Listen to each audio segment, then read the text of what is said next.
밖에서 바라보는 날카로운 시선 외부자들 지금 시작합니다. 일요일 밤에 왜 웃어요?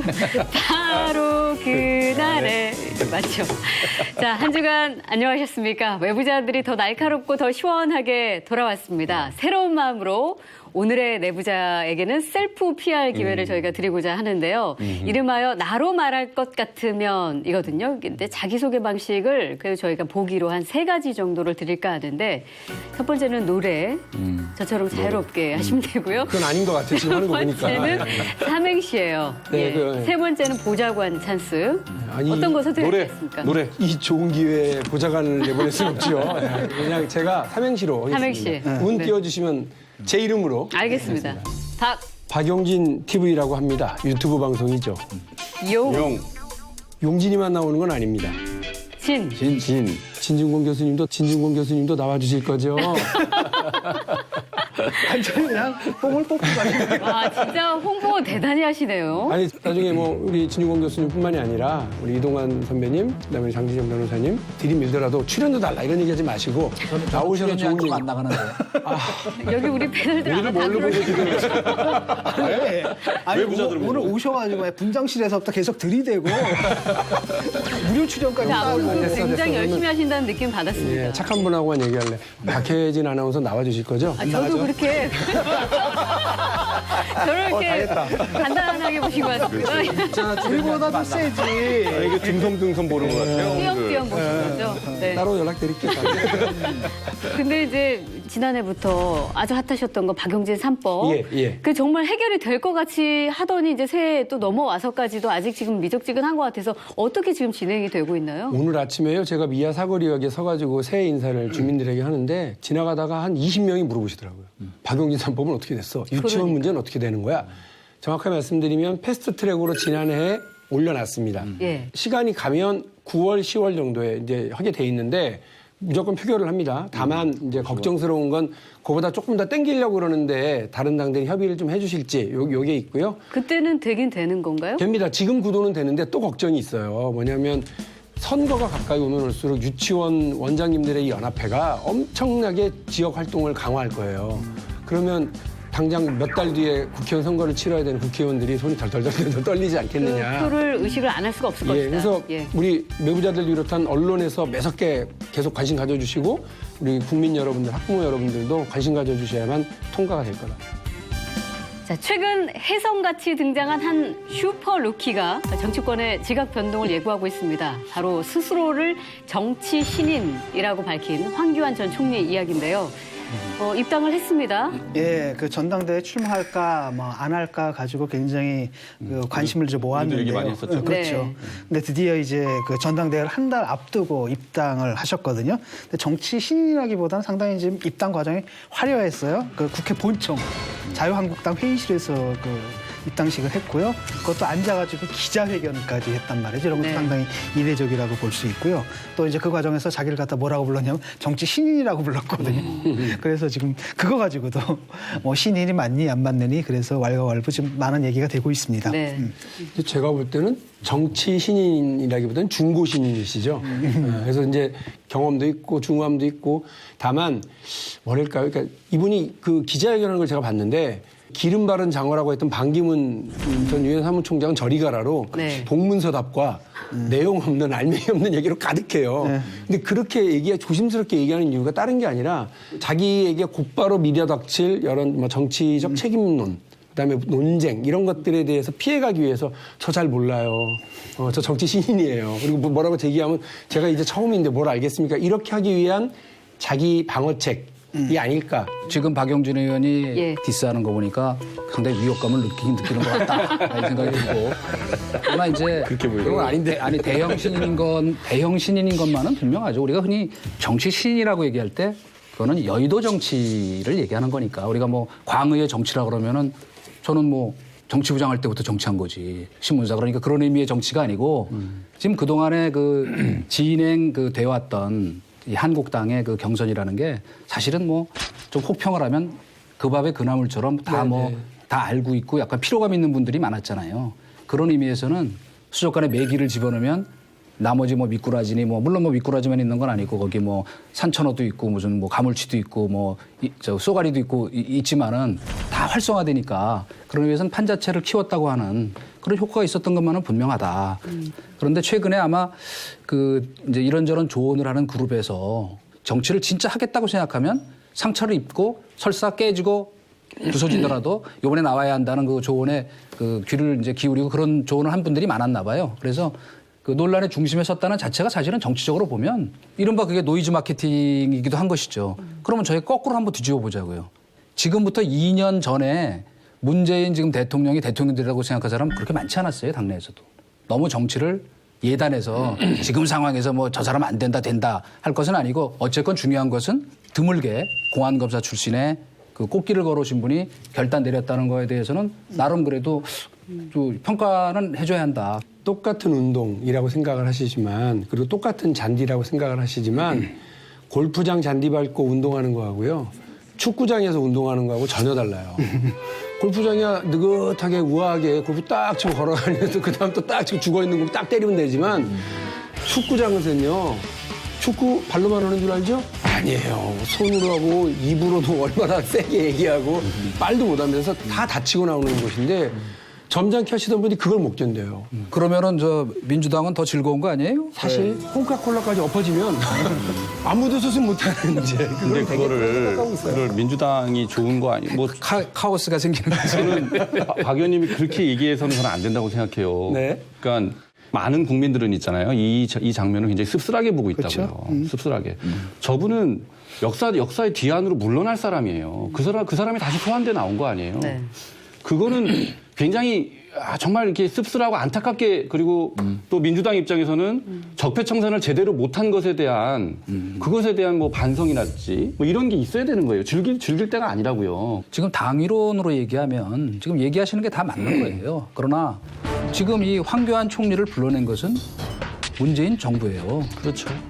그러니까 그렇게 봐야 돼요. 그렇게 뭐 그 민주당도 그 이렇게 즐기듯이 마치 이렇게 그 방관자 쪽으로 뭐 이렇게 그 뭐 되겠어라는 식의 대응은 그건 적절치 우리가 않다. 자유한국당까지 컨설팅 해줄 수는 없잖아요. 아니지. 왜냐하면 어떻게 해요, 우리가? 물론이지. 컨설팅 할 수는 없는데. 포커페이스 하고 있으란 이야기처럼 들리는데요. 왜 국정운영이 조용히 속으로만 왜 좋아하라고. 국정운영의 큰 틀의 책임을 지고 있기 때문에 사실은 만약에 현실적으로는 불가능한 일이지만 문재인 대통령 지지율이 저 70% 80% 되는데도 나올 수 있었을까? 그렇죠. 이분이 제일 먼저 들고 나온 구호 자체가 그걸 여실히 보여주는 거잖아요. 황교안 전 총리의 아킬레스건이라고 하면 이제 박근혜 정부의 책임론 함께 간다는 그 점이 가장 클 것이고 그 외에 앞으로 이 당대표 혹은 대권까지 지금 뭐 염두에 두고 있다면 가는 길에 또 다른 아킬레스건이 뭐가 있을까요? 이분이 이제 그런 얘기를 하잖아요. 자기는 이제 검증 2번 받아봤다. 그러니까 법무부 장관 할 때 청문회 한번 거쳤고, 예. 그다음에 이제 국무총리 할 때 청문회 한번 거쳤다라고 얘기를 하잖아요. 박근혜 정권 당시의 청문회 기준하고 요즘 기준하고는 또 차원이 좀 다른 문제가 그럼요. 있고요. 그다음 또 한편으로 뭐냐면은 그 뒤에 문제라는 거예요. 지금 총리 이후에 지금 그렇죠. 법무부 장관 때하고 그렇죠. 총리 이후에 뭘 했느냐 하나도 안 나왔거든요. 그렇죠. 그다음에 이제 단마진으로 병역 면제됐다는 것도 좀 웃기잖아요. 보니까 해방 이후에 이걸로 병역 면제 받은 사람이 4명밖에 없다 그러더라고요. 야, 병역 면제도 정말 창의적으로 받으셨더라고요. 해방 이후 4명이요. 해방 이후 4명이라는 거예요. 그다음에 이번에 지금 문제가 되는 게 그거잖아요. 그 강제징용 문제잖아요. 예. 김기춘 비서실장 그 공간에서 열리는 회의가 있었는데 그 차한성하고 박병대 대법관 그다음에 황교안 법무부 장관 그때 그 자리에 있었어요. 그리고 윤병세 외교부 장관도 그때 그 자리에서 논의된 게 예. 강제징용 재판 예. 지연을 해라. 어떻게 할 것이냐. 그래서 지금 그게 문제가 됐고 그 자리에 참석했던 윤병세 씨가 지금 며칠 전에 검찰에 소환됐어요. 그다음 또 하나가 뭐냐면 또 그 최동욱 찍어내기 할 때 이분이 또 관여한 부분들도 있고 등등등등 앞으로 나올 게 무궁무진하다라는 거예요. 그 최동욱 건과 관련해서는 제가 직접 국회에서 대정부 질문 때 물어봤어요.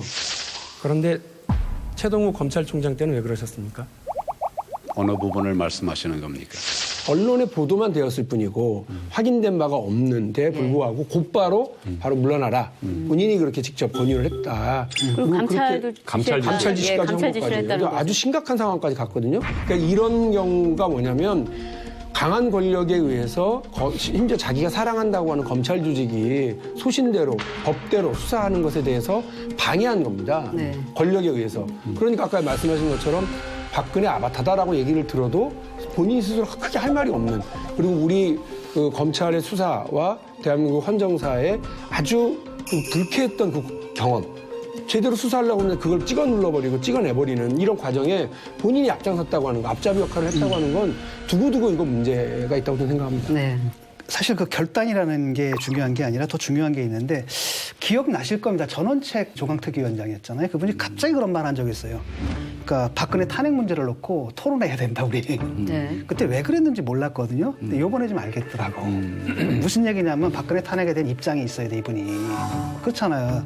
자기가 대선 후보, 대선 주자로 나온다라고 한다면 막 박근혜 탄핵이라는 게 정당했느냐 부당했느냐에 대한 분명한 입장이 있어야 되는 거거든요. 아직까지 입장을 낸 적이 근데 없어요. 이번에 얘기를 하니까 대답을 못 해요. 계속. 이번에 그냥 통합이라는 그렇죠. 그 용어를 대답을 못 사용했죠. 한다는 거죠. 예, 그건 말하면 동서남으로. 정치할 준비가 아직 안 된 거예요. 철학적으로. 그다음에 뭐냐면 지금 보면은 그 뭐 친박 비박 그 문제가 있는 거잖아요. 그러니까 쉽게 말하면 탄핵에 찬성한다라고 얘기하면은 큰일 나는 거잖아요. 뭐랄까 친박계의 지지를 못 받아요. 네. 근데 탄핵에 반대한다라고 얘기하라는 순간 친박계의 지지는 없겠지만 대국민의 쉽게 말하면 정말 국민 전체 지도자가 될 수는 없는 거야. 이 딜레마가 있거든요. 네. 이 딜레마를 자기가 어떻게 극복할 것인지에 대한 명확한 이론을 갖고 예. 나왔어야 되는데 없더라고. 그러니까 뭐 그 기자회견 딱 들어보면 내용이 하나도 없는 거야, 알맹이가. 그 뒤로는 이제 세월호 사건 수사 때. 맞아요. 그것도 있다. 예, 그때도 광주 고검에서 수사가 이루어지고 있는데 그때 업무상 과실치사 혐의를 적용하려고 하니까 그거 적용하지 말아라 라고 막았던 네. 뭐 이것도 지금 기록에 나타나는 거 아니에요?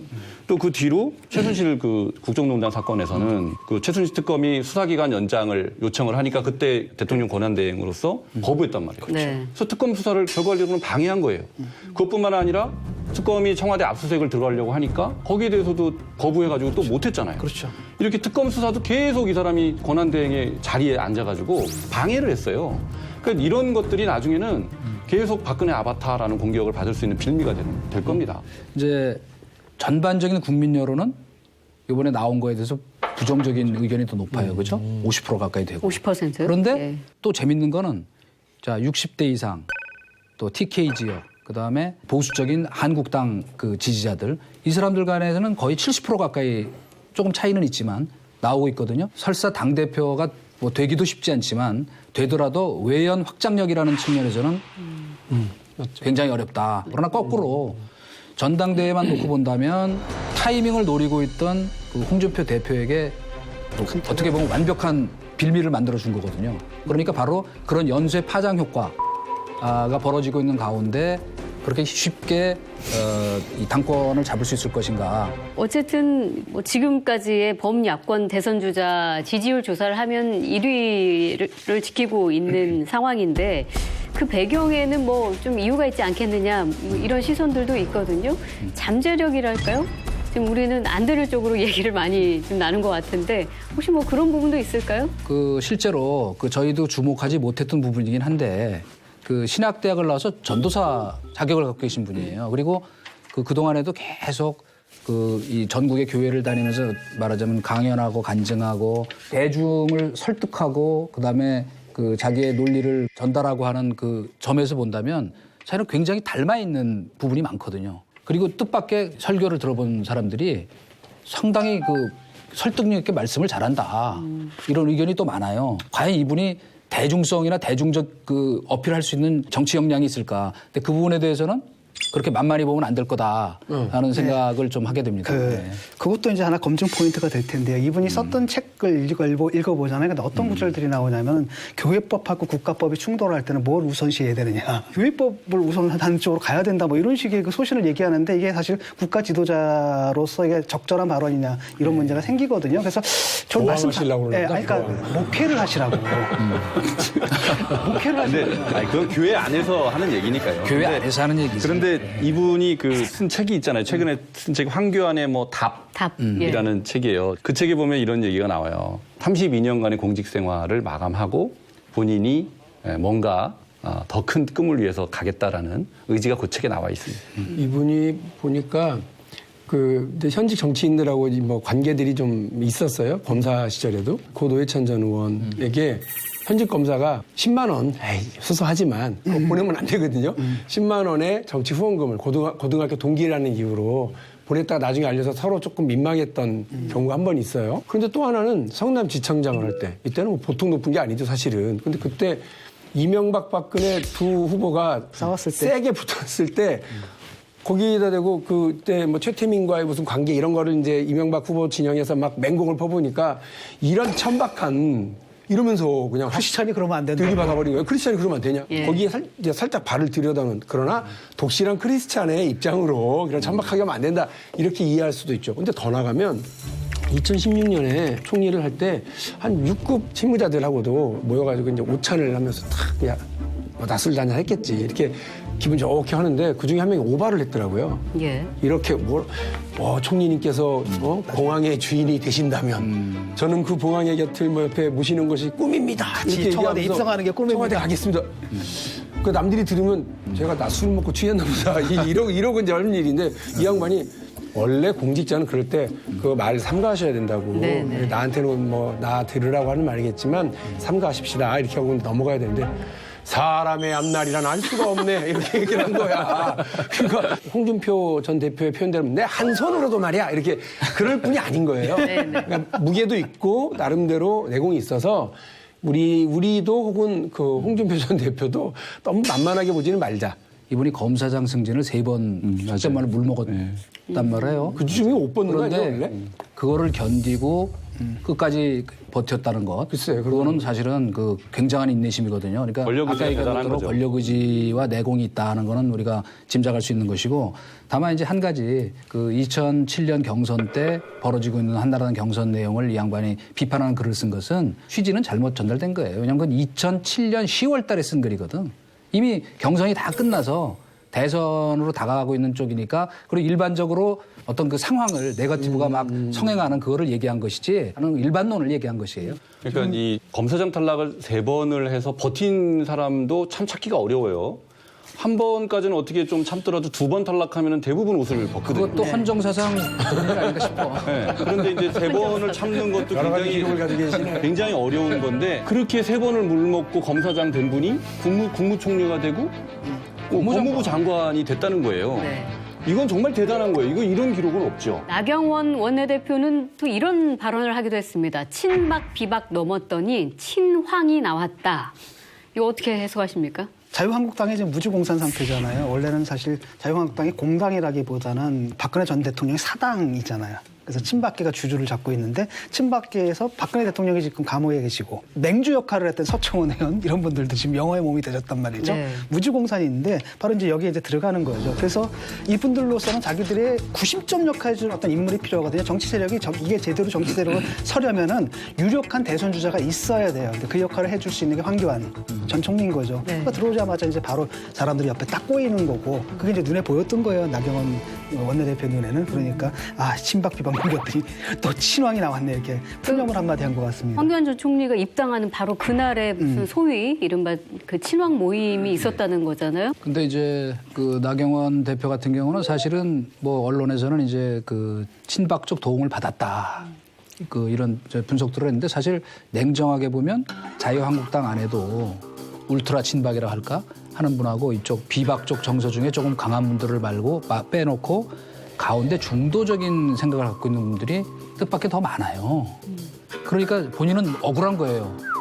그리고 자기가 친박이니 비박이니 쉽게 얘기해서 프레임에 갇히는 것이 싫으니까 딱 그 첫마디로 그런 반응을 보인 것이죠. 그리고 실제로 반문 투쟁이 사실은 이제 중심 아니겠어요. 그죠? 지금부터 앞으로 현실적으로 그러니까 자기네 전략적 그 스탠스에도 도움이 안 된다.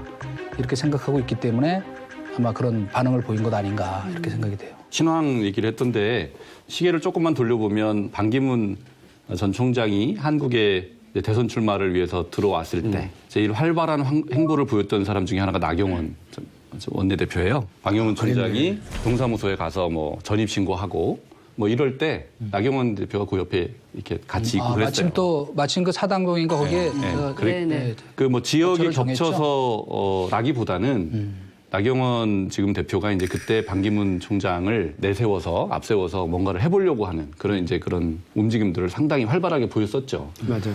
근데 그런 걸 생각해 보면 지금 뭐 황교안 전 총리 주변으로 사람 모이는 거를 본인이 뭐 비판할 입장은 아닌 것 같고요. 이 황교안 총리가 공직자로 쭉 살았지 당원 생활을 해본 적이 없잖아요. 국회의원은 고사하고 당원도 지금 처음 되는 거 아니에요? 근데 이제 그런 분이 당대표에 도전을 하는 거예요.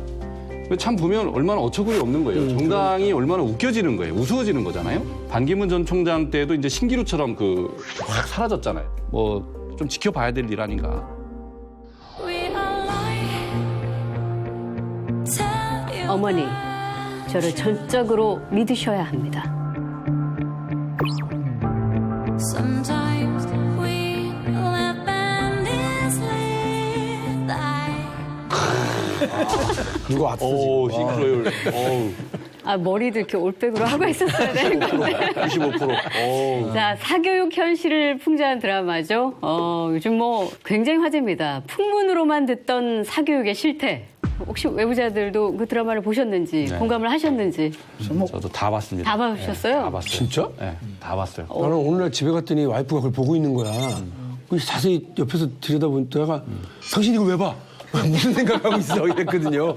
그 봐도 나는 이게 현실 같지가 않고 이제 외계인들 같아요. 그러니까 저기 외계 행성에서 벌어지는 일. 근데 이게- 나랑은 아무 상관없는 일. 싱크로율이 뭐 거의 진짜 80~90%라고 하니까. 그 뭐 이른바 이제 입시 코디가 있어가지고 뭐 자동 봉진이라 그러더라고요. 그러니까 자율 활동, 그다음에 동아리, 봉사, 진로 활동까지. 예. 하여튼 그 독서, 뭐 교우 관계, 심리, 수면 스타일까지 다 챙겨주는 이런 코디네이터가 있다고 합니다. 근데 물론 이제 드라마기 어이가 때문에 좀 과장은 되어 있겠죠. 근데 예. 이 드라마가 또 그냥 완전한 허구는 아니고 사실상 상당 부분 사실에 기초한 그런 드라마라고 하더라고요. 그러니까 뭐 보면서 이수성님이 조금 떠올랐는데 왜냐면 이수성님은 강남에서 무려 3남매를 모두 공부를 시켜서 이제 대학에 이렇게 보내셨기 때문에 사실 요즘 뭐 혹시 돼지 엄마 돼지 아빠 이런 얘기 들어보셨어요?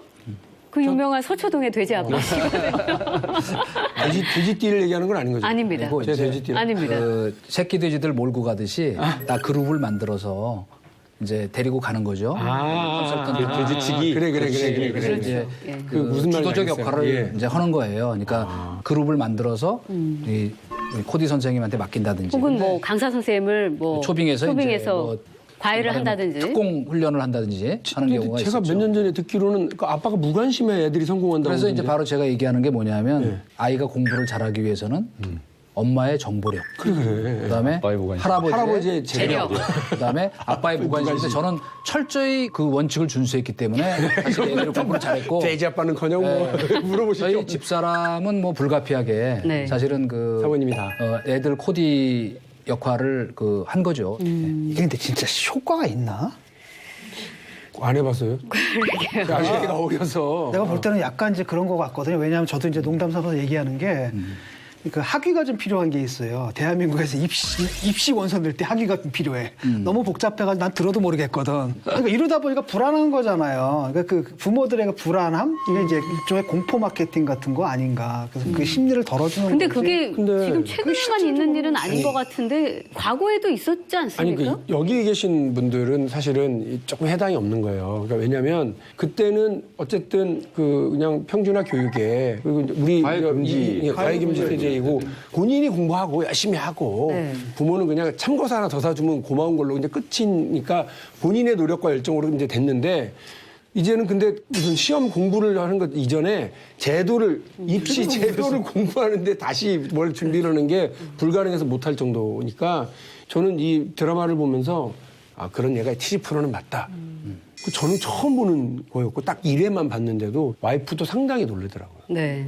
그 제가 살고 있는 데 강북구라서 이제 강남구하고 여러 가지 교육 환경이라든지 부모들의 조건 상황이 다 다르긴 하겠지만 이게 지금 나라냐, 이게 지금 정상이냐, 이게 지금 교육이냐, 이게 우리가 지금 잘하고 있는 거냐, 네. 심각하게 들여다봐야 될 상황인 것 같아요. 자, 대한민국 사교육 캐슬의 본격적인 분석에 앞서서 아무래도 우리부터 좀 족집게 과외가 필요한 것이 아닌가. 도대체 이 상위 1% 사교육 세계는 뭐 어떻게 돌아가고 있는가 좀 살펴볼까 하는데요. 저도 정보력이 그렇게 많지는 않습니다만 오늘만큼은 돼지 엄마가 되어서 현장에서 활동하고 계신 교육 컨설턴트 한 분 연락처를 구했거든요. 네, 전화를 바로 한번 해보겠습니다.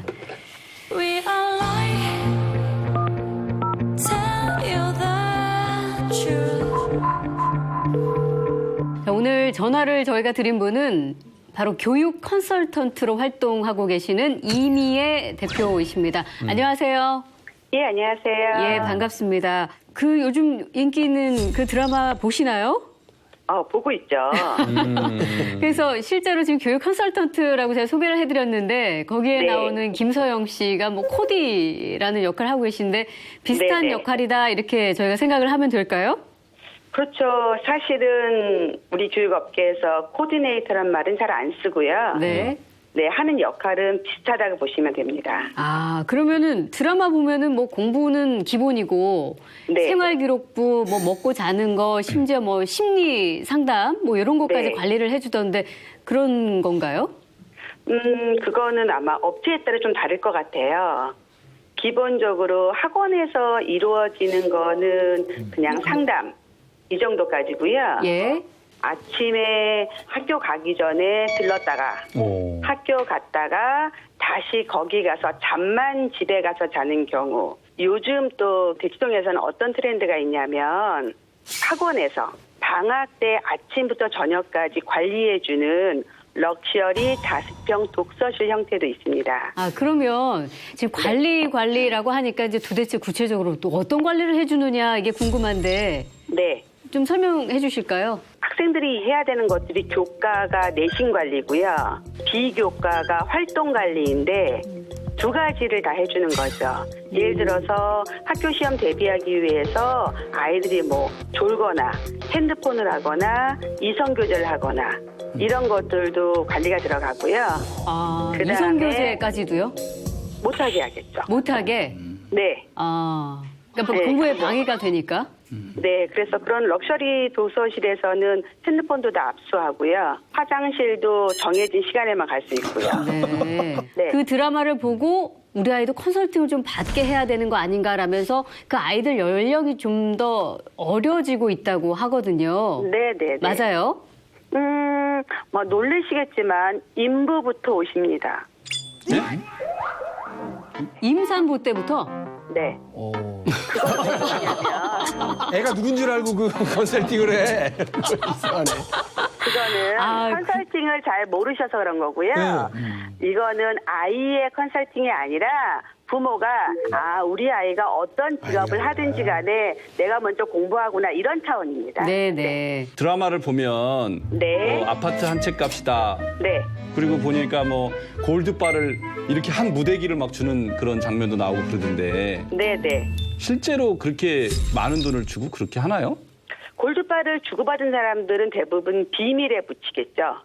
아, 비밀스럽게? 예. 네, 그런데 이제 교육청에 신고한 학원들이 기본적으로 받을 수 있는 금액은 1분당 5,000원.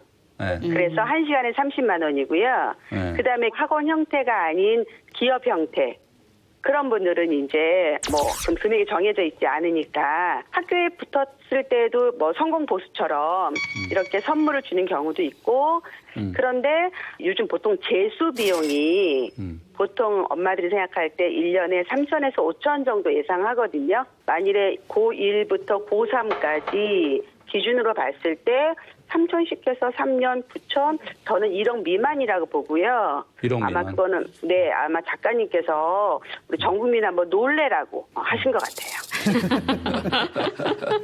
저 같은 무주택자들은 감히 엄두가 안 나는 일이네요. 네, 그럼 처음에 이제 컨설턴트에게 도움을 받을 때 네. 뭐 서울대 의대를 보내고 싶습니다. 뭐 이렇게 아주 네. 구체적으로 요구를 하나요? 보통 그렇게는 안 하고요. 기본적으로 이제 막연하게 얘기하십니다. 막연하게. 첫 번째는 우리 아이가 행복했으면 좋겠어요. 우리 근데 왜 거기 아이가 찾아요? 잘하는 거를 했으면 좋겠어요. 예. 그러면 뭘 하면 행복할까요? 그러면 돈을 많이 벌었으면 좋겠어요. 네. 그럼 돈을 많이 버는 직업이 뭘까요? 한다면 대부분 우리 옆에 의사 선생님 계시는데 돈 많이 버시는데요. 뭐 이렇게 얘기하게 되죠. 네. 그런 사실 진로 같은 것도 굉장히 좀 막연하기도 합니다. 그런데 문제는 뭐냐면 요즘 말하는 왜 학생부 종합전형 그 전형은 학생부가 있다는 말은 내신을 잘 따야 된다 이런 말이고 종합이란 말은 전체 활동을 종합적으로 평가한다는 뜻이에요. 네. 그래서 이거는 최근 3년간의 교내 기록을 토대로 합니다. 그래서 고1부터 고3학년 1학기까지 차분하게 준비해야지만 좋은 평가를 받죠. 어렵죠. 그러니까 자꾸 전문가한테 의뢰하는 거예요. 사실은 이제 저 같은 경우에 이제 강남에서 세 아이를 전부 학교를 보냈기 때문에 저희 집사람이 사실상 아까 말씀하신 대로 코디 역할을 했죠. 다 뭐 네. 어떻게 해서 스펙을 쌓아야 하는지 네. 그랬는데 결국 마지막에 막내를 그 대학에 집어넣을 때는 판단을 못 하더라고요. 혹시 그 자제분이 나이가 연령대가 어떻게 되시죠? 지금은 뭐 꽤 많기 때문에 개인 컨설팅 하시는 30? 아까 저기 1분에 5천 원이라고 했거든요. 지금 상담 시작해서 아니, 저는 뭐 상담 받을 필요는 없고. 아니 그게 아니고요. 한 시간에 네, 그래서 제가 말씀드리려고 하는 건 뭐냐면 사실은 이제 이렇게 가게 되는 원인 중에 하나는 이 복잡 다단한 네. 입시제도 때문이라고 생각을 하거든요. 제가 왜 아까 연령을 여쭤봤냐면요. 네. 강남 일반고가 지금 30대 후반 40대들이 다닐 때 일반고하고 지금 또 2019년도가 또 달라요. 변화가 너무 많고 또 아이의 특색이 다 다르잖아요. 네, 네. 그렇습니다. 네. 그래서 네. 저 지금 말씀하신 대로 자, 이수님 지금 12만 원 쓰셨습니다. 그렇습니다. 여기서 상담 그만하셔야 될 것 같고요. 아니, 제가 질문 하나만 그럼 여쭤볼게요. 그러니까 뭐 기왕 전화하신 거니까 뭐. 이럴 때 저 시청자들을 위해서 시간을 좀 많이 써야지. 근데 그 과거에 보면 강남에 있는 학교들이 문과가 훨씬 더 많은 경우도 있었거든요. 그렇죠. 근데 네. 요 근래에 들어서 이과가 훨씬 그 반이 많은 네, 그런 맞아요. 현상이 빚어지고 있는데 그게 의대 지망 열풍이나 아니면 혹시 이과로 진학하는 것이 그 좀 더 수월하기 때문에 그런 거 아닌가 하는 생각이 드는데 그 상황이 어떤 건가요? 예전에는 수학, 과학이 이과 학생들이 공부할 양이 많기 때문에 전체적으로 문과가 많은 학교들이 많았어요. 그런데 공대를 가야지만 취업이 된다는 생각이 전반적으로 어머님들이 알고 있습니다. 아이들이 인서울에 공대를 들어가면 적어도 취업하는 데 지장이 없을 것이고 명문대에 문과를 가면 취업이 어렵다. 그런 불안한 마음들이 있어요. 예, 이미애 대표님, 저는 국회의원 박용진입니다. 예, 안녕하세요. 안녕하세요. 네, 안녕하세요. 제가 참고로 교육위원회 있어요. 그러세요? 근데 교육을 잘 몰라요. 그러세요? 입시를 아주 그래서 배워야겠네요. 네. 하나 좀 제가 이제 중학교 2학년 올라가는 아들 드디어 제대로 된 상담 시작. 올라가는 아들 여기 둘이 있어요. 네네. 뭐 지금부터 뭐 해야 돼요 우리? 초6이 제일 준비해야 될 거는 중학교 1학년 자유학기제입니다. 얘 지금 게임만 하고 있던데 집에서. 선행학습을 해야지. 아니 자유학기제를 뭘 준비해야 돼요? 자유학기제는 다른 건 없고요. 예. 6학년 아이가 내가 커서 뭐가 될까? 어떤 직업을 가질까? 예. 이런 거 한번 생각해 봐야 돼요. 그래서 아버님께서 예. 그 아이가 관심 있는 그 업종에 성공하신 분들을 한번 만나게 해주세요. 그게 가장 돈도 안 들고 그런데 단 성공한 분들을 만나셔야 돼요. 그러니까 가령 우리 아들이 지금 게임만 하고 있는데 네, 그럼 유명한 게이머. 게이머를 만나게 하거나 네. 예. 그러면 저 1분 아직 안 됐죠? 네. 우리 중학교 2학년은 이제 말씀 안 하시는 걸 보면 뭐 지났나요? 포기해야 되나요? 아니요. 중학교 1학년은 이제부터 뭐 하냐면 2학년 때 첫 시험이 시작이 되거든요. 네네. 그래서 그 중학교에 시험 문제집을 먼저 구하세요. 선행학습하라는 선행학습. 아니요. 예. 선행이 아니고요. 예. 선행이 아니에요? 아니고 방향을 잡으라는 얘기예요. 왜냐하면 중학교별로 다 학교 시험이 달라요. 그러니까 이른바 족보라 그러죠, 족보. 네. 그래서 미리 알아보시고 예. 준비하시는 게 훨씬 더 유리하십니다. 네. 상담 문제 그만. 나 궁금한 거 많아요. 따로 연락하시고요. 돈 내고 하라고. 아까 1분에 얼마였죠? 아침 1분에? 아, 그럼 따로 먹으려고 해. 아니 뭐 지금 집에 돈이 저희 없어서. 그이 대표님하고 연결이 되는 바람에 네. 지금 초등 중등 자녀를 두신 우리 두 분 아버님께서 아, 네. 굉장히 지금 다급한 마음에 상담하셨는데 실제로 요즘 뭐 키워드가 심지어 가업 네. 계승 뭐 이런 이야기가 있다고 하는데 그런 케이스들이 많은가요? 너무 많아요. 너무 많고요. 저한테 오시는 분은 대부분 다 전문직이시거든요. 그들은 회사를 경영하면 회사를 물려주고 싶어 하시고요. 또 병원을 운영하시면 병원을 물려주고 싶어 하시는데 근데 가끔 아이들이 반란을 일으킵니다. 언제 아이들이 대부분 이렇게 뒤집어진다고 저희는 표현하거든요. 초등학교 4학년 때부터 말 안 듣고요. 중2 때 중2병 오고요. 고2 때 아이들이 선언합니다. 나는 엄마 뜻대로 안 살겠어. 예. 그러다가 입학하고 또 선언합니다. 이제 다른 길을 가겠다. 예, 그 실질적으로는 부모들이 과한 욕심을 부린다고 절대 되지 않으니까 그거는 정말 주의하셔야 될 것 같아요. 네네. 저도 연락된 김에 상담을 좀 숟가락을 얹자면 네.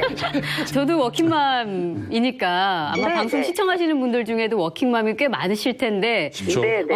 그런 분들의 고민은 아무래도 이제 정보력이 상대적으로 좀 떨어지고 아이에게 절대적인 시간 투자를 하지 못한다는 그런 점들 때문에 뭐 부모로서 약간 불안감도 있고 좀 아쉬움도 있고 네, 그렇거든요. 그래서 워킹맘들에게 좀 해주고 싶은 말씀이 있으신가요?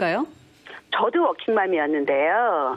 워킹맘들은 뭐가 있냐면 내가 시간이 부족하다. 내가 혹시 나의 출세를 위해서 아이들한테 내가 나쁜 엄마가 되지 않는가라는 약간 죄책감들이 있어요. 네. 그거를 먼저 버리셔야 되고요. 퇴근 후 첫 번째 할 일은 아이랑 단둘이 10분만 이야기하는 거예요. 이게 제일 중요합니다. 시장 봐온 거 내려놓고 아이랑 10분만 얘기하면요. 그 아이가 모든 걸 다 보상받아요. 또 워킹맘들은 그런 조급한 마음, 내가 혹시 부족하지 않을까 하는 불안한 마음은 없으면 절대 네. 걱정하지 마세요. 네. 네. 얼굴이 밝아지셨어요. 상담 받으시고. 아니 아이의 심리 상담뿐만 아니라 부모의 심리 상담까지 같이 해주시는 그러네요. 것이 아닌가라는 생각이 드는데 네. 오늘 교육 컨설턴트로 활동 중이신 이미애 대표였습니다. 고맙습니다. 감사합니다. 과열된 사교육 열풍의 원인 학생부 종합 전형 이거죠. 그러니까 일각에서는 이것이 금수저 전형이다. 왜냐하면은 부모의 경제력과 사회적 지위에 의해 좌우가 되기 때문에 금수저 전형이다. 이런 비판까지 나오고 있는데 이게 대한민국은 아무리 좋은 제도를 도입을 한다 하더라도 그게 금방 변질돼요. 이 경쟁 처지가 있지 않게. 원래 그 취지가 그런 거잖아요. 원래는 성적 가지고 뽑으니까 예. 그게 이제 사교육 글로 모이니까 그게 아니라 좀 더 폭넓게 뽑자라고 했는데 그 취지, 그 폭넓게 하다 보니까 관리할 게 더 많아진 거예요. 그러니까 오히려 그 사교육 시장이 훨씬 더 확장돼 버린 거죠. 그래서 답이 없어요. 기본적으로 우리가 갖고 있는 어떻게 해야 돼요, 그러면? 아니, 그러니까 서로 무한 경쟁을 시키다 보니까 어떤 제도를 도입한다 하더라도 그게 변질되는 건 시간 문제고요. 그 다음에 이걸 해가지고 또 새로운 제도를 도입해야 되잖아요. 그러면 거기서 또 불확실성이 생겨. 그래서 부모들은 또 불안해. 그러니까 또 다시 컨설턴트한테 또 의존할 수밖에 없는 이런 악순환이 계속되는 거죠. 비슷한 말씀을 좀 드리고 싶은데 아이를 사랑하는 부모의 마음이라고 하는 건 이 애가 어쨌든 조금이라도 더 근육을 붙여서 사회에 나갔으면 좋겠고 뭔가 안전판을 마련해서 나갔으면 좋겠고 이 험한 바다에 뛰어들 때 뭔가 구명조끼라도 하나 걸쳐주고 싶은 욕심이 이 교육으로 집중이 되는 거거든요.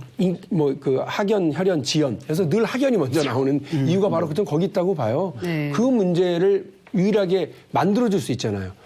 혈연과 지연은 자기가 마음대로 못하는 거지만 학연은 부모가 노력해주면 해줄 수 있다고 생각을 하니까 거기에 안전하게 들어가서 보다 높은 소득 구조 틀로 들어가라.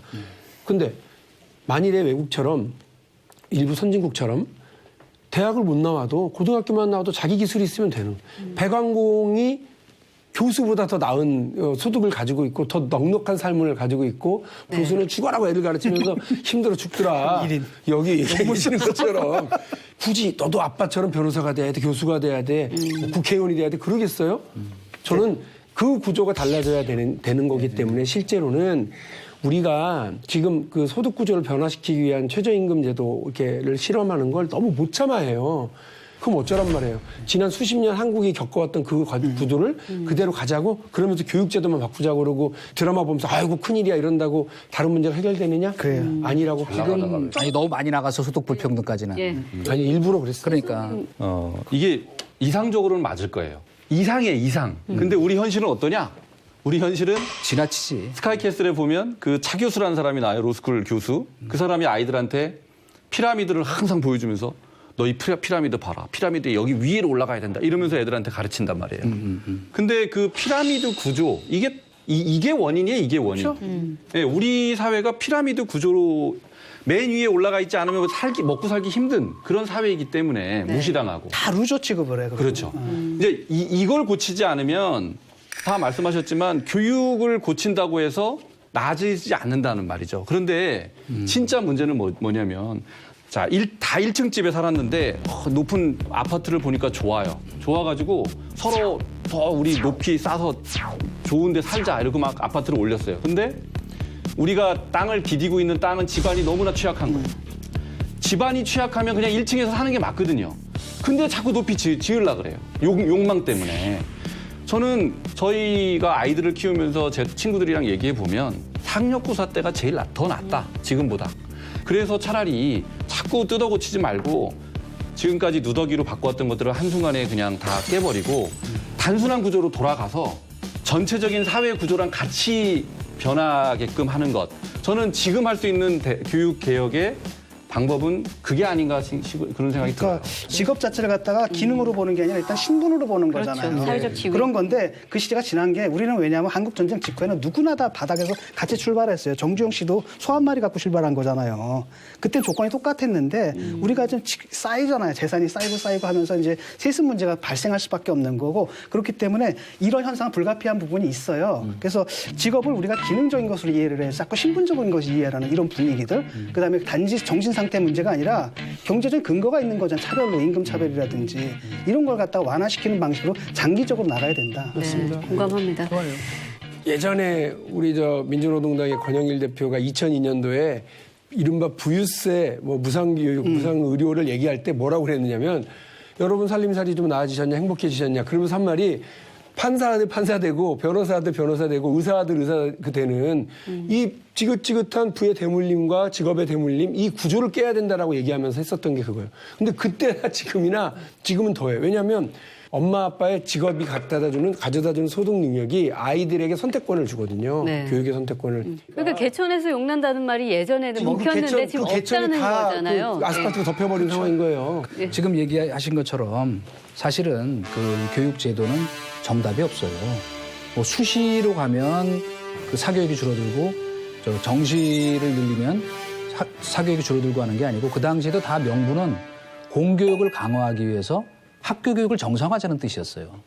교육위원이시죠? 네. 우리 지금 이 문재인 정부도 처음에 들어와서 수시 확대, 정시 확대 1년 내내 오락가락했어요. 그죠? 심지어 방과 후 영어 교육 문제도 왔다 갔다 1년 동안. 그러니까 한 방향으로 제도가 좀 더 정착될 때까지 참고 기다리면서 그 부분을 보완해가는 이 정책 당국의 어떤 취업 철학과 인내가 필요하다. 그중에 핵심이 뭐냐면 바로 일자리와 직결돼 있는 거예요. 그죠? 제 말씀. 네. 그런 연계 제도가 독일은 잘 돼 있는 나라예요. 그런데 우리 같은 경우는 그게 전혀 완전히 따로 놀아. 왜 따로 노냐? 예를 들어서 지금 이 정부에서 지금 하다 안 되니까 공공일자리 만든다 그래갖고 공무원 17만 명을 늘린다 이러고 있잖아요. 근데 자, 공공일자리나 공무원을 지망하는 건 안정적인 일자리이기 때문에 하는 거 아니에요. 그럼 누가 거길 갈까요? 결국 그 서울에 있는 좋은 대학 사람들이 또 가게 돼 있다고. 그 안에서도 경쟁이 심화되니까 지금 또 이런 이 캐슬 같은 현상이 빚어지는 거니까 제 얘기는 무슨 얘기냐면 갈피를 중장기적으로 갈피를 잡아서 직업 교육을 강화해서 어떻게 산학 연계할 건지 대학은 그러면 어떻게 적절히 이 구조 조정해 나갈 건지. 근데 전부 포퓰리즘의 물결 때문에 대학 구조 조정도 못 하고 있다고 지금. 그죠? 참 드라마 한 편이 던진 화두가 굉장히 묵직합니다. 교육이란 무엇인가? 대학이란 무엇인가? 좋은 삶이란 무엇인가? 좀 이상적인 듯 하지만 정색하고 그런 질문을 한번 던져보셨으면 좋겠습니다. 2019년 우리가 주목해야 할 이슈를 다각도로 분석해보는 심층 크러쉬 시간입니다. 대법원의 강제징용 피해자 배상 판결로 시작된 한일 간의 갈등이 새 벽두에는 초계기 갈등으로 그 신경전이 지금 이어지고 있습니다.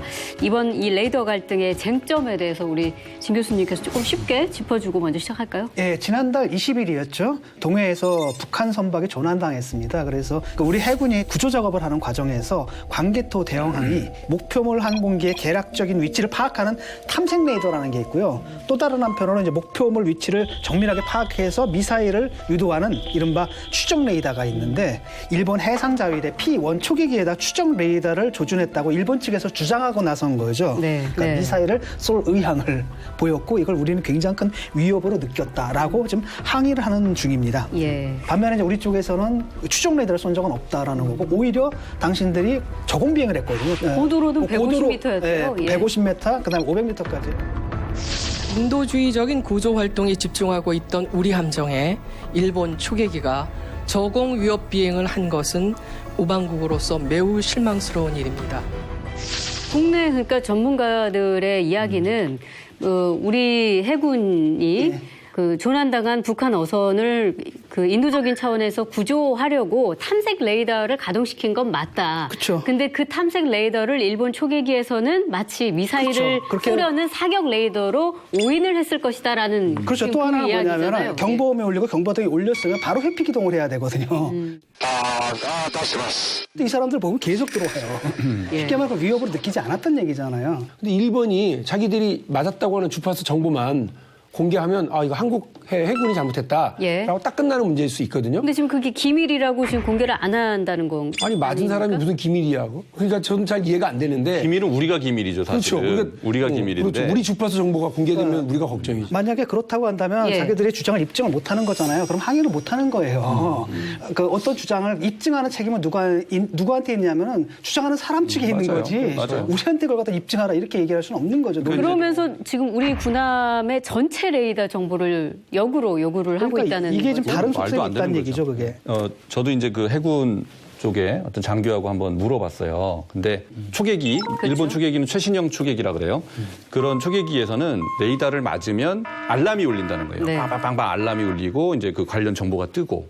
그런데 지금 일본은 알람이 울렸다는 것조차도 지금 공개하지 않고 있거든요. 추적 레이더를 맞았다라는 여러 가지 뭐 CCTV나 이런 게 있을 텐데 그런 걸 공개하지 않고 있고. 그 최근에 공개한 동영상에는 그것도 안 그런 게 나타나요. 없나요? 안 나타나 예. 있죠. 그래서 이런 것 때문에 진실 게임 양상으로 가고 있는데, 근데 저는 뭐 군사 전문가가 아니라서 이런 생각을 하는지 모르겠지만 전개되고 있는 양상 자체가 굉장히 우리가 수세적으로 자꾸 대응만 하는 이런 모습이 저는 굉장히 잘못하고 있다는 생각이 들어요. 그러니까 일본이 초근접 비행을 한 것은 그 국제 관례 위반뿐만 아니라 일본 항공법에도 위반한 거거든요. 일본 항공법을 보면 함선 쪽으로 향하는 진로로 비행하는 거, 그다음에 근거리 전방 횡단 비행, 그다음에 함선 근방에서의 모의 공격 비행, 이걸 다 금지하고 있는데 이번에 일본 초계기가 했던 패턴이 여기에 다 해당되는 거예요. 네. 그러면 우리가 그 부분을 먼저 지적하면서 니네가 그런 위협 행위를 했는데 우리가 이런 대응을 안 하는 게 우리로서는 그러면은 자유를 하지 말란 얘기냐라는 식으로 해서 공격을 하는 게 처음에 올바른 대응이었는데 수세적으로 가다 보니까 이게 뭐 레이더를 쐈는지 안 쐈는지 이 진실 게임으로 가게 돼서 우리가 오히려 공지에 몰리는. 원래 이제 근데 그 추적 레이더를 하는 게 정말 전시 상황에 해당하는 정도가 아니면 그렇게 쉽게 그 가동을 시키는 것이 아니라는 또 전문가들의 의견이 있거든요. 좀 해적기였어요. 왜냐하면 애들이 뭐라 그랬냐면 자기들 일본 해군이라고 불렀거든요. 근데 아시다시피 국제법상으로 어떤 일본법상으로 일본 해군이라는 조직은 없어요. 그래서 자유대 해상 자유대. 그렇죠. 예. 근데 일본 해군이라고 그랬단 말이에요. 해적기예요. 격제에서 하는 거예요. 격추시켜버렸어야 돼요. 근데 지금 뭐 이렇게 이제 쭉 그 이른바 이제 기술적 부분들에 대해서는 이제 지적들을 하셨는데 사실은 이건 처음 시작부터 완전히 그 정치적 의도에서 비롯됐다는 게 이게 명백한 것은 네. 우리 한일 간에 어쨌건 그 군사 비밀 정보 교류 협정이라는 거 굉장히 어렵게 체결을 했기 때문에 지소미아라 그러죠. 과거였다면 그 서로 아이고 왜 이런 일이 벌어졌냐. 그렇죠. 아 이건 뭐 유감이다. 그 군사 실무선에서 정리하고 뭐 그냥 그럼 없던 일로 하자고 끝날 수도 있는 일이었어요. 근데 아베 정부의 그 노림수는 전혀 다른 데 있다. 이렇게 얘기할 수 있죠. 우선은 뭐냐면 이런 것들을 많이 활용을 했어요. 예를 들면 2013년에도 그 센카쿠 열도에서 중국의 그 순시선이 호위함하고 헬기에다가 이 레이더를 비췄다 그래가지고 근데 이거는 어쨌건 가상 적국이잖아요, 솔직히 일본과 중국은. 문제는 뭐냐면 그 대치하던 중일 간에 일어날 수 있는 일이 어떻게 그래도 우방국이라고 얘기하는 우리 한일 간에 벌어졌을까. 지금 아베 총리 같은 경우에 지금 개헌에 대한 피로감 때문에 지지율이 떨어지고 있고 최근에 지금 군비 증강을 해야 하는 굉장히 중요한 지금 변곡점에 와 있어요. 왜냐하면 그 1% GDP의 1%를 넘느냐 마느냐가 그 한 십몇 년 전에 쟁점이었거든요. 지금은 2%를 넘느냐 마느냐 하는 거가 쟁점이기 때문에 이걸 넘어서려면 여론을 좀 동원해야 돼요. 게다가 아주 가까운 그 지금 그 시간 안에 이즈모 그 함이라는 걸 경항공모함으로 바꾸면서 F-35B 스텔스기를 18대인가 도입을 해야 된다고. 그러니까 이 군비 증강에 대한 여론을 그 부추기려면 어떻게 해야 됩니까? 전쟁할 수 있는 나라 만들기 위한 개헌도 물론이고. 그러니까 당연히 한일 간에 그 이 미묘하잖아요, 여러 가지로. 그 강제징용 그 대법원 판결 이후로 기류가 이 굉장히 냉각돼 있는데 문재인 대통령 신년사에 대해서 일본에서도 아주 또 굉장히 비판적인 얘기 냈단 말이에요. 그러니까 차제에 그런 여론을 조성하기 위해서 이런 그 분위기를 일부러 만들어가고 있다. 일단 그 일본이 아베가 정치하는 목적이 뭐냐면은 그 전범 손자잖아요. 외할아버지의 영향을 받았잖아요. 그러니까 그 사람들이 말하는 이른바 개전권, 전쟁을 먼저 시작할 수 있는 권리를 갖고 있는 정상적인 국가가 되는 게 이 사람들의 목표라는 거예요. 그래서 이번에도 보면은 그 욕망이 드러난 거잖아요. 자기를 뭐라고 불렀냐면 일본 대군이다라고 불렀단 말이죠. 그렇게 하고 싶은 건데 거기에 이제 하려면 두 가지를 해야 되는 게 첫 번째는 바로 뭐냐면 일본 내 평화 헌법을 개정을 해야 돼요. 그걸 해가지고 헌법 개정을 해가지고 자위대가 아니라 정말 군대를 소유할 수 있는 그런 국가로 이제 거듭나야 되는 측면이 있겠고 두 번째는 국제적으로 해결할 문제가 있는 게 바로 태평양 전쟁 전후 처리를 해야 되거든요. 근데 전후 처리를 하려는데 첫 번째 아직도 남은 게 바로 뭐냐 러시아와 아직 평화협정이 안 돼 있더라고요. 그러니까 아직 그 2차 대전이 안 끝난 거예요, 러시아와는. 그다음 또 다른 한편은 전쟁 책임 문제가 있잖아요. 전쟁 책임 문제가 있는데 그게 한국에서 문제가 된 게 징용 문제, 또 위안부 문제. 자기들이 이건 일단락 됐다라고 한 문제를 자꾸 한국 정부에서 들고 나오니까 아주 피곤한 거예요. 그래서 이걸 어떻게 되냐면은 이 사람들 전략이 바로 뭐냐면 사실 자기들이 가해자잖아요. 피해자로 만들어요. 그래서 피해자로 만들기 위해서 북한에 대해서는 뭐하냐? 납북자 문제를 얘기를 하는 거고.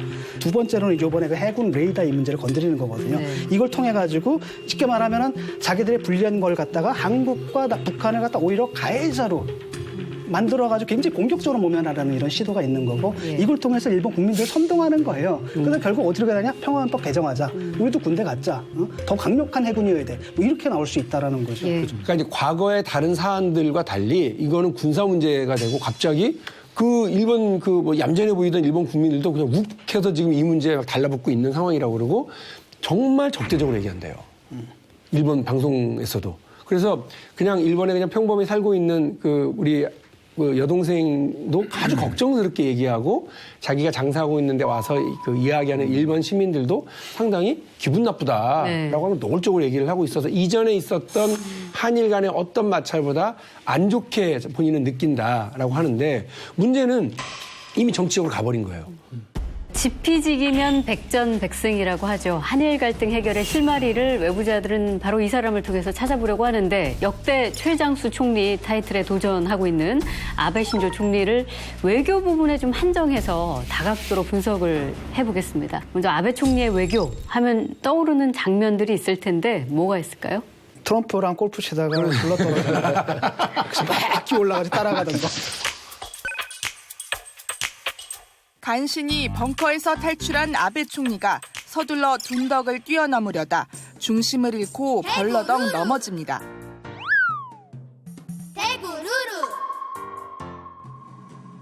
상당히 상징적이잖아요. 당선되자마자 먼저 쫓아가서 만난 사람이 아베 총리예요. 뭐 대단한 일이에요. 예. 근데 저희는 우리가 그거를요. 우스운꼴로 미국에 가서 꼬리 찼다 이렇게 볼 수 있지만 만만하게 보지 말고 차분하게 보자고요.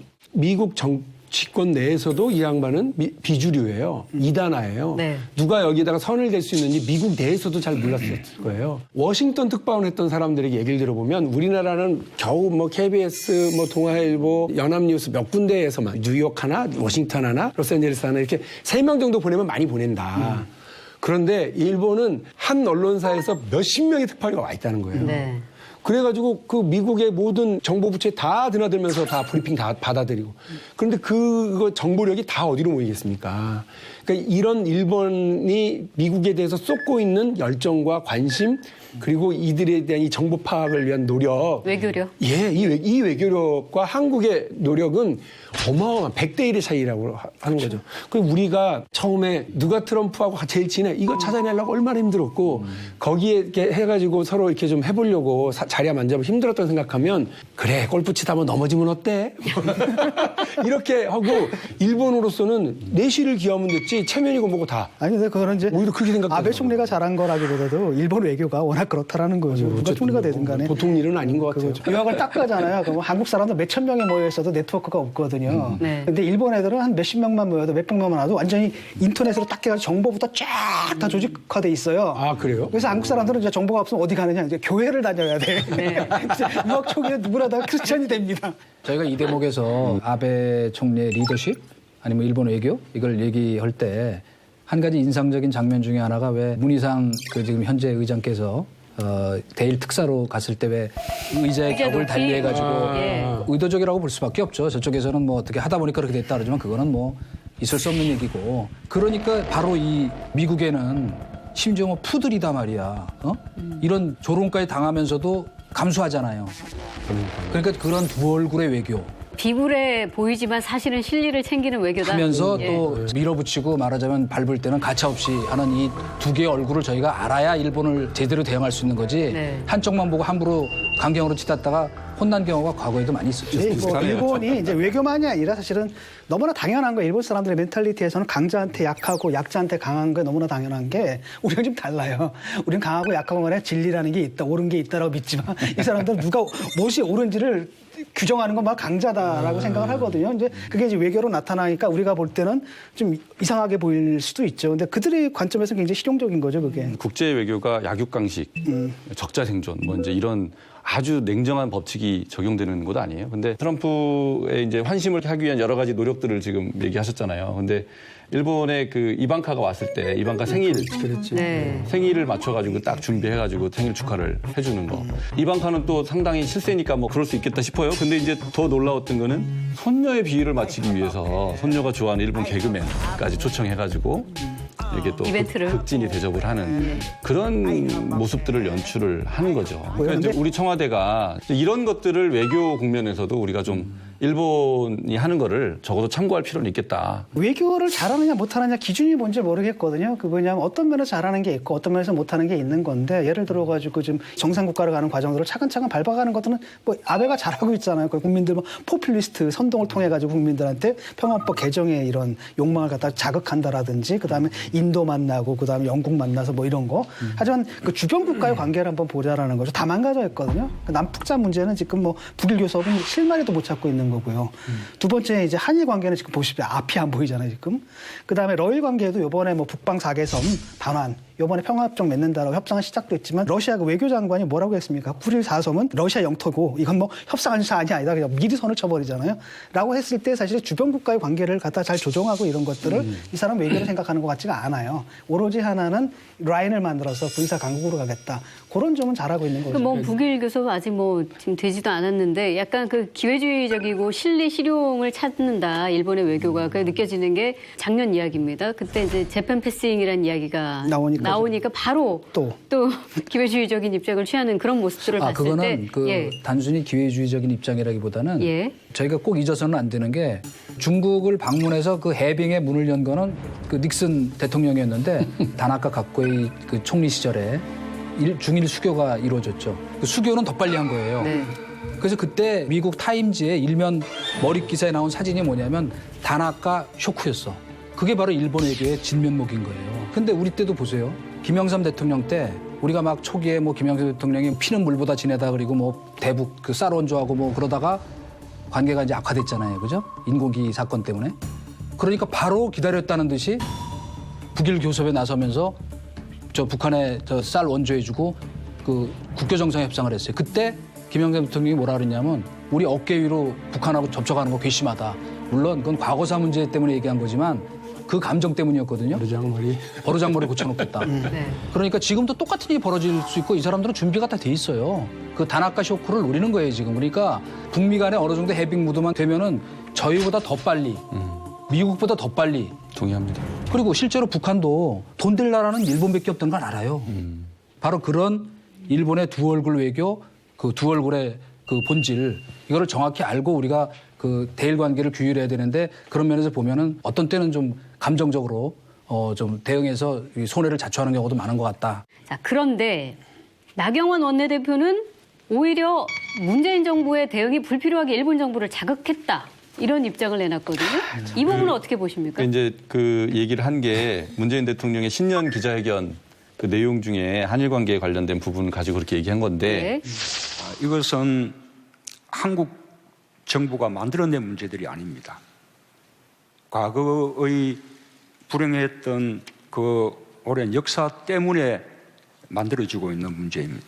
저는 일본 정부가 그에 대해서 조금 더 겸허한 입장을 가져야 한다고 봅니다. 그런 문제에 대해서 일본의 정치인들 또 지도자들이 자꾸 그것을 논란거리로 만들고 확산시켜 나가는 것은 저는 현명한 태도가 아니라고 생각합니다. 요 두 가지 지적을 했죠. 네. 근데 여기에 대해서 이제 나경원 원내대표가 굉장히 지금 한일 관계가 지금 일본의 이런 보복 문제로 악화되고 있는데 과연 우리 정부는 그럼 현명하게 대응을 하고 있느냐? 문재인 대통령도 불필요하게 신년사에서 일본을 자극하는 언급을 한 것은 아니냐? 전체적으로 큰 맥락을 보게 되면 뭐냐면은 동아시아에서 지금 미군이 자신의 역할을 축소하고 싶어 하거든요. 빠지면서 그 역할을 누구한테 주고 싶어 하냐면은 일본한테 주고 싶어 하는 거예요. 그래서 동아시아의 주둔군의 성격이 바뀐 게 이미 우리도 좀 휴전선에서 철수했잖아요. 철수 남한으로 갔단 말이죠. 그러니까 인계철선의 역할을 하는 게 아니라 이른바 미군 기지를 남쪽에 이전을 해가지고 동아시아 전체에 개입할 수 있는 신속 대응군의 개념이 된 거고요. 그러니까 한미일 군사 동맹 관계가 성격이 달라지는 거예요. 과거에는 미국이 있고 그 밑에 이제 일본하고 한국이 형제인데 아마도 일본이 형이고 우리가 아우였겠죠. 근데 그 관계가 어떻게 되면 미국이 딱 빠지게 되면서 일본이 아버지가 되는 거고 우리가 하위 종속 파트너로 들어가는 거거든요. 이런 게 지난 정권에서 있었던 일이에요.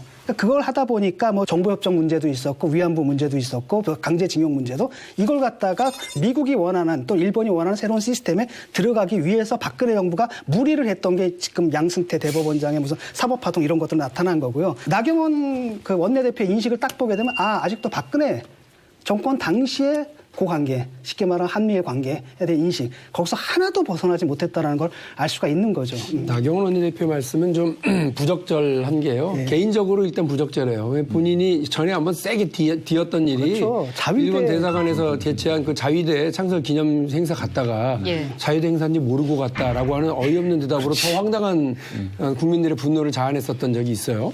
그런데 제가 두 번째로 이제 부적절하다고 지적하고 싶은 건 공당의 원내 대변인, 지도자로서의 역할입니다. 제가 우리 문희상 의장 밑에서 대변인을 할 때 여러 차례 들었던 말씀이 있습니다. 외교, 안보, 국방은 원보이스. 그리고 그거는 대통령 중심으로 해줘야 된다. 혹시나 내가 박용진 너를 믿는데 그 대변인 논평 쓸 때 대통령의 외교, 안보, 군사와 관련해서는 할 때 나한테 꼭 물어봐라. 네. 웬만하면 하지 마라. 이 지침 말고는 무슨 말을 해도 전혀 뭐라고 하신 적이 없어요. 요는 가능하면 내부적으로 싸워도 좋아요. 근데 외교안보 국방과 관련해서는 대통령이 아무리 믿고 싫어도 거기 중심으로 먼저 하고 나머지 문제를 해야 되는데 자유한국당이 좀 실망스러웠던 건 뭐냐면 홍준표 대표 때 기억하실 거예요. 그냥 뭐 자기들이 대미 특사 따로 보낸다고 막 이렇게 하고 본인이 직접 미국 방문하겠다고 막 이러고 만나준 사람도 없는데 그렇게 가서 대한민국이 두 갈래로 목소리 내려고 그래. 그거 얼마나 황당하겠어요. 입장을 바꿔놓고 일본 아베 총리가 따라오고 야당이 또 따로 와가지고 우리랑 따로 대화하자고 그러면 우리가 얼마나 우습게 보겠습니까? 근데 그런 모습을 보여주는 게 좀 실망스러워요. 굳이 마이크 대고 전 국민 앞에 다른 나라 들으라고 그렇게 하시는 건 적절치 않았다는 생각이 듭니다. 지금 아주 굉장히 중요한 얘기라고 생각을 해요. 근데 여론조사를 인용했는데 현재 대응이 적절하다가 37.6%에 대응을 자제해야 한다가 12.5%면 합해서 50%가 넘는 거예요, 사실은. 네. 지금 적절하다와 대응을 자제하자라는 말 따지고 보면 비슷한 맥이잖아요. 일본은 지금 어떻게 돼 있냐면 강경하게 대응해야 한다는 게 80%예요. 그렇더라고요. 일본 국민 여론은 그런 지금 상황이니까 그렇게 보면 아베 총리 쪽의 그 노림수가 상당히 제대로 먹히고 있는 거죠. 그런 면에서 본다면 저는 뭐 개인적으로는 그 나경원 그 대표의 얘기는 이런 그 합리적인 정서의 바탕에서 얘기한 거다. 그리고 제가 여기서 또 우리 이명박 대통령을 이제 갑자기 소환해서 죄송한데 독도간 거. 네, 독도간 거 있잖아요. 역시 우리 일본에 있는 우리 여동생이 그 이전에는 자기 주변에 독도 문제에 대한 관심 갖는 일본 사람이 별로 없었대요. 근데 느닷없이 한국 대통령이 거길 가갖고 막 그러고 있는 게 일본 방송에 다 나오면서 갑자기 일본 우익들이 방송에 나와가지고 떠들기 시작하더라는 거예요. 저기 원래 우리 땅인데 한국 대통령이 갔다. 이게 외교적으로 상당히 큰 나름 미스한 거예요. 내가 하나 물어보고 싶어요. 그러니까 기왕 얘기 나왔으니까 대한민국 대통령이 독도간 게 잘못된 겁니까? 내가 하나 물어보고 싶어요. 그러니까 기왕 얘기 나왔으니까 대한민국 대통령이 독도간 게 잘못된 겁니까? 저는 미숙한 대응이라고 아니 봐요. 그러나 저는 개인적으로 사실 반대했었어요. 근데 한 가지 재밌는 현상은 뭐냐면 우리 그때 야당이 조금씩 다르죠, 그죠? 지금 여야가 바뀌었고 야당과 그 편을 드는 언론은 똑같아. 일본 언론이나 일본의 반응을 갖고 한국 대통령을 공격한다고. 외교적으로 어떻게 해결을 해보자든가 하는 제3의 루트를 갖고 협의를 해야 되는데 지금 그냥 강대강으로 계속 부딪히는 쪽으로 가고 있는 거는 어떤 경우에도 도움이 안 된다고요. 아니, 한일 관계는 저기 이사 갈 수 없잖아요. 네? 이사 갈 수 없어요. 우리가 집사들과 저 꼴보기 싫으니까 딴 데로 이사 가자 이럴 수 없고 그냥 이렇게 살아야 돼요, 서로. 그리고 이 과거 문제가 상당히 복잡하고 안 좋았었던 것도 양쪽이 서로 알고 있죠. 그러니까 저는 그렇게 생각합니다. 과거는 잊지 말자. 그리고 미래를 생각하자. 오늘을 살아야죠. 오늘을 서로 잘 살기 위한 노력들을 해야 되는 입장이라고 보거든요. 그러니까 서로 대립적인 건 서로 이렇게 잘 무마하고 묻어두고 이렇게 가야 되는데 상대가 어쨌든 이게 필요에 의해서 드러내고 할 때가 있어요. 거기에 말려 들어가지 말자는. 그러나 이제 이거는 우리가 분리를 해서 얘기해야 되는 게 네? 나경원 의원이 얘기했던 것은 대통령이 신년사를 통해서 굳이 그렇게 할 필요가 있었느냐 하는 것이었고. 네. 문재인 대통령이 지금 레이더 문제를 얘기하신 건 아닌 거고요. 그렇죠. 네, 아닌 거고 일반론적인 말씀을 하신 거고. 근데 이제 거기에 대해서 나경원 원내대표는 불필요하게 일본을 자극했다 이런 얘기를 한 건데. 근데 그걸 보고 다시 신년사 발언을 봐도 특별히 무슨 일본을 자극할 만한 얘기는 저는 아니라고 생각해요. 그냥 일반적인 얘기거든요. 그래서 좀 왜 이렇게 얘기를 했을까? 그 얘기를 들어보면 옛날에 자위대 50주년 창설 기념식에 갔던 나경원 의원 이제 이런 것들로 이해를 해야 되나 이런 생각도 들죠. 그러니까 이 사람들 생각은 그냥 이런 거예요. 잠깐만요. 근데 이제 이런 것들 원보이스 외교안보 문제에 있어서는 여야를 초월해서 원보이스를 내야 된다는 점에서 저는 반드시 그게 맞다라고 생각해요. 그래야 된다고 생각하고. 근데 이제 민주당 입장에서는 사실은 그래요. 좀 여당 되니까 지금 좀 야박하게 느껴지긴 하겠지만 여야가 바뀌면 입장이 또 완전히 달라져갖고 한 얘기 또 하고 하니까 그게 잘못됐다 그 얘기예요. 자, 그러니까 그 야당할 때 잘한 거 없어요. 솔직히. 내가 그 얘기를 하는 거예요. 뭐냐면 우리가 주체적으로 외교안보 사안은 정파를 떠나서 초당적으로 대응하는 게 좋다. 근데 지금 말씀은 그렇게 좋게 하는데 과거에 야당할 때 대응을 보면 그 일본의 여론을 갖고 와서 한국 대통령을 비판했다고 과거에는. 그 얘기를 하는 거예요, 내가 지금. 자, 이제 말씀을 드리면 이 문제를 가지고서 굳이 문재인 대통령 비판하고 문재인 정부 욕할 일 많잖아요. 굳이 또 여기서 과거에 니네가 그랬으니까 이러면서 또 가게 되면 이 문제 가지고 우리가 또 싸우는 방식으로 가요. 그러니까 저는 이번에 나경원 원내대표의 그 발언과 관련해서는 제가 다시 한번 원칙적으로 원보이스 정책이 필요하다라는 말씀을 그러니까 잘 기억했다가 나중에 야당 되면 그러지 말자고요. 또 그게 하나, 중요해요. 그게 중요해요. 외교 문제로 갈등을 더욱더 키우고 있는 아베 내각과의 이 갈등 때문에 한일 관계가 좀 더욱더 냉각기에 접어드는 거 아니냐라는 우려들이 있습니다. 우리 정부는 앞으로 어떤 대응 전략으로 맞서야 될까요? 저는 이번 레이더 갈등과 관련해서 우리 정부의 첫 대응은 이렇게 됐었다고 생각해요. 저쪽에서 레이더를 왜 쐈냐라고 했을 때 우리가 레이더를 안 쐈다 이게 아니고 니네가 금접 비행했잖아 이렇게 갔어야 된다고 생각합니다. 근데 우리가 레이더를 안 쐈다 이렇게 가는 바람에 쟁점이 레이더를 쐈냐 안 쐈냐로 옮겨진 거거든요. 그래서 이렇게 되려면 우리가 전략적인 사고가 필요하고요. 가슴은 정말 뜨겁게 하되 머리는 정말 차갑게 해서 냉철한 전략을 가지고 대응을 하지 않으면 일본한테 항상 뒤통수 맞고 말려 들어가는 그런 신세를 면치 못할 거다. 그런 생각합니다. 네. 저도 지금 이거를 해결할 의지가 없다고 보이거든요. 해결을 안 한 상태로 끌고 가는 게 아베 정권의 일본이? 이게 맞다라고 보거든요. 그러니까 이게 사실 우리가 어떻게 해야 된다고 해결될 문제는 아니라는 생각이 들어요. 그렇기 때문에 맞대응을 크게 하는 것보다는 아까도 얘기했듯이 급을 낮춰서 한국에서 아예 문제가 안 된다라는 걸로 하고 예. 그냥 공식적으로 이랬으면 좋겠습니다. 레이다파 내놔라. 그럼 사과는 보장돼 있다. 못 내놓을 거냐? 그럼 너희들이 사과하라. 이걸 우리 공식 입장으로 딱 정해놓고 뭐라고 하든 떠들지 않고 그냥 국방부 과장순에서 처리해주는 게 좋을 것 같습니다. 사실 일본 문제가 굉장히 까다롭잖아요. 그죠? 저희가 대응하기가 또 국내적인 또 여론도 있고 그러니까. 그러나 한 가지 분명한 건 지금 뭐 국제적으로 우군을 많이 만들어야 돼요. 그렇죠. 중요한 건. 그래서 우리 편을 들어줄 사람들. 근데 더 중요한 게 있어요. 뭐냐면 공공외교를 강화해야 돼요. 일본 국민을 향한 메시지 있잖아요. 그런 걸 염두에 두고 이 외교 정책과 메시지를 낼 지혜가 필요하다고 생각합니다. 일본의 대중들에게 어필하는 외교적 메시지 이런 거에서도 이제는 좀 더 고민할 때가 됐다. 근데 저희는 지금 그 많은 경우에 지금 외교가 너무 정치에 지금 그 하부 구조화돼 있다는 느낌이 들어요. 요새 와서 더욱 더. 그러니까 너무 국내만 보고 자꾸 그 외교적 메시지를 내는 이거는 우리 스스로 발목을 잡는 일이다 그런 생각이 듭니다. 네. 일본 라멘 저 좋아합니다.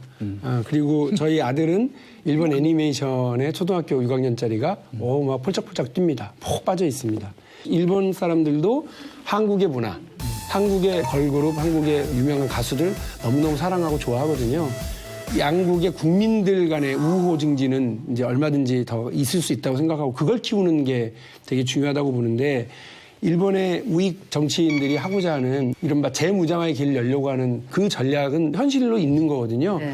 그것을 우리가 잘 이겨내고 회피해 나가면서 양국의 우호 증진, 경제적인 이익을 서로 높여나가기 위한 노력들을 해나가려면 과거는 잊지 말고 미래를 늘 생각하면서 오늘을 잘 살기 위한 거에는 대안 중심으로 서로 얘기하고 가야 된다. 정말 잘못해서 6월 달에 오사카에서 열리는 G20 때 그 외교적인 참사가 서로 벌어지면 양쪽 다 엄청 부담이고 양국의 국민들이 그만큼 쌓아왔던 문화교류를 통한 양국의 끈끈한 국민적 연대 이것도 혹시 금이 가게 되면 큰일이니까 지혜롭게 할 수 있도록 저희 정치인들도 노력하고 우리 외교 관계자들도 노력을 할 수 있도록 했으면 좋겠습니다. 네.